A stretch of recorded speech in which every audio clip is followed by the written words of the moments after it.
what the game was going to be like, and it kept coming there early in the game, and it gave me a lot of confidence thinking, okay, they're going to have a tough time boxing us out as long as we take care of the ball. You talked kind of earlier in the year about how the defense would not always be there when you weren't making shots. Now that's starting to come along a little bit more. How important and how impressive you've been with that resolve, and especially shooting 1 for 15 in the first half? Yeah, funny enough, we were 1 for 15 and we were winning the game, and so it gave me a lot of confidence. I'm like, we're going to make some shots eventually. We were 15 for 22 from 2 in the first half, so we kind of told the guys, keep pounding the paint. But to be able to hang on your defense like that, and it really controlled the tempo of the game. And this was a tempo game. They are one of the top offenses in the conference, and for us to be able to hold them below their percentages, below their points, they average 80-something points, and make it our type of game. It was pretty awesome to see. I'm proud of the guys.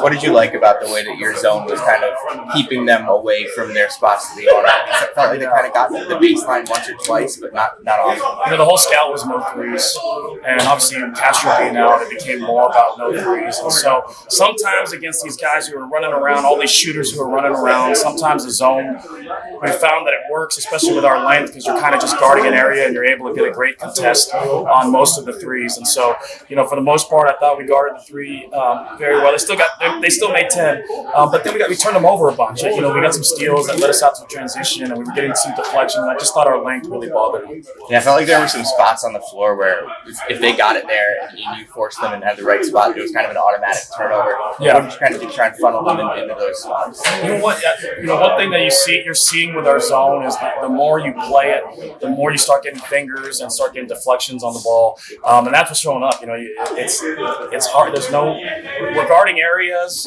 and the guys started to get comfortable with the pattern that George Washington was doing, except for that little dribble handoff. They kept getting some threes off that from number 24. But high posts and cover downs were really, really good today, and the rebounding was spectacular. I think today might have been the best I've seen Akira play.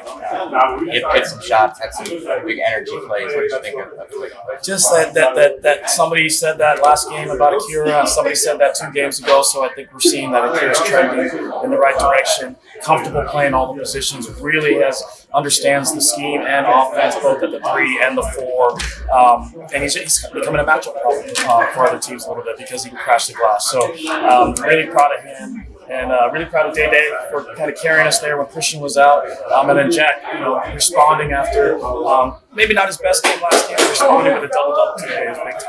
Yeah, just kind of about Jack and kind of feel like the way they were able to control the game on the glass from really start to finish. Man, they're relentless, and they just keep coming at you, and you can plan for guys, and I've seen it last year coaching them, and they're usually pounding each other in practice, but it was awesome. When you got to box those 2 guys out, we can get shots on the rim.